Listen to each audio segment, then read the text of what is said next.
The message from this short video is fairly simple. In order to build long-term wealth successfully, you need to identify why you're saving, then make sure how you're saving matches that, and ideally make it all as tax efficient as you possibly can. So, with no more ado, what sorts of things do we actually save for? Well, they can be loosely grouped into short and long term. It's important that you do identify short term calls on your capital and longer term, because that will influence how you save and invest. So short term, we might be looking at, for example, paying for a holiday, buying a new car, a one-off treat, or less joyful, that rainy day fund, that money that we might need to call on in the event of an emergency, illness, unemployment, and so on. Now, for that, cash or something close to cash makes sense for those requirements. But beyond those requirements, cash doesn't make a lot of sense, and the reason is inflation. 4, a house deposit. That's a long-term saving commitment potentially. Paying for children's weddings, school fees and so on. Funding retirement. You want to be somewhere else. Cash won't get you there, or it's very unlikely that it will get you there. Now, therefore, what I'm suggesting is you should look at what you're saving for and divide it roughly into 3 camps. Known short-term expenditure, stuff that is an outlay coming up soon, be in cash. For that rainy day fund, after all, no one walks around thinking, I'm definitely going to need that rainy day fund tomorrow. That rainy day fund, maybe you hold some of your money in something close to cash that will offer a slightly higher return, short-dated securities being one suggestion. For everything else, for those big future commitments, where compounding can work for you, where time's on your side, you want to be somewhere else. Where? Well, there are basically 2 places that you could potentially beat inflation: property and shares. But before we look at those, let's just take a look at the impact of inflation. This is the reason why we're not going to stay in cash. Now, I've taken 3 periods at the bottom: 5 years, 15 years and 25 years, and I'm looking at the impact of 3 different inflation rates on a starting position of, let's say, £100. All right, what would happen if you were to suffer inflation at those 3 different rates? Now, why those rates? 2% is the Bank of England's kind of target rate, if you like, and we're not far off it at the moment. 5% is more like the long-term UK average from about the mid-1950s. 10%, we haven't been there too often, but it's possible. We have suffered periods of high inflation in the past.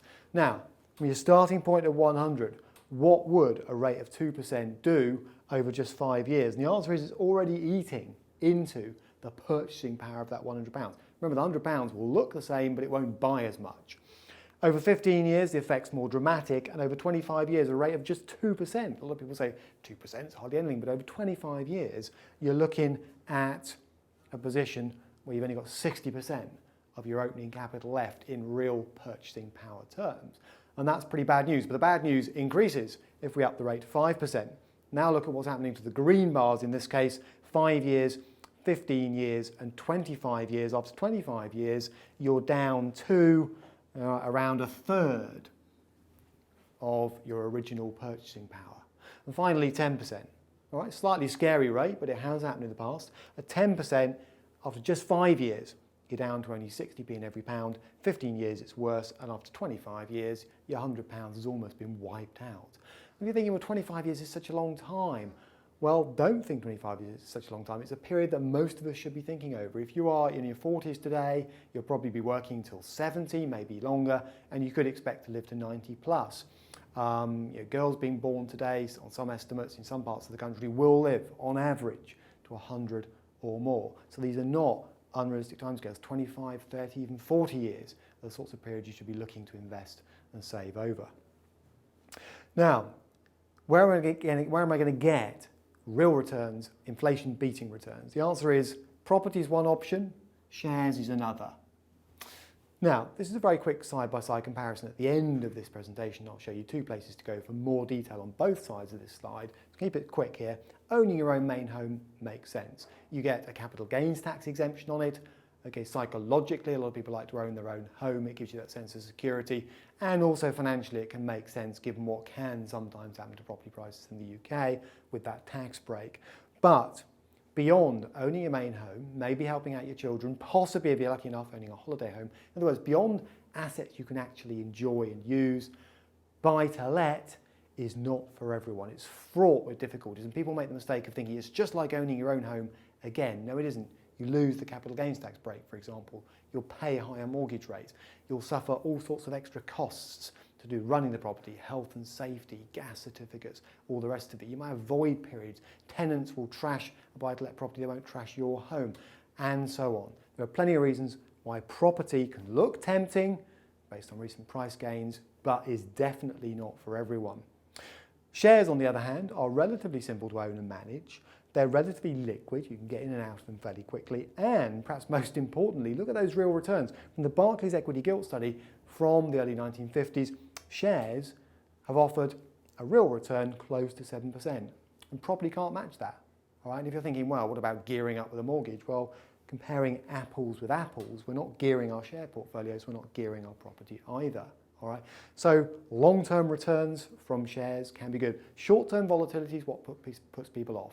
All right? They bail on shares, they panic when they wouldn't necessarily bail on other assets, and that's a mistake. You've got to be in it for the long term to get the most benefit from a share investment. Now, let's just take a look at that benefit over the long term. 5 years, 15 years, 25 years. This is historic data this time. Let's look at the FTSE All Share, the real value of £100 on a total return basis invested in the FTSE All Share. Total return means income and capital gains, not just capital gains. Let's see what else happens. Now, this may not look very exciting, but what we're doing here is looking at your purchasing power from that £100. Has it been preserved or has it been increased? Now, in cash, your purchasing power will be diminishing all the time, year by year. But look at this.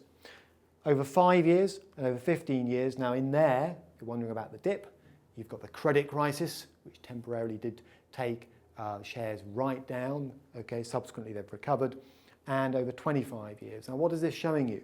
There's the £100. If I put a line across there, what it's effectively showing you, really, we're most interested in a way in what's going on over here.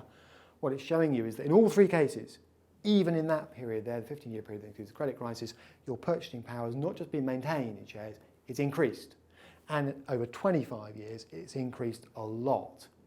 Okay, you're up to between 3 and 4 times your original purchasing power in terms of the starting position of £100 after 25 years. And stretch it out further, okay, the picture gets better still.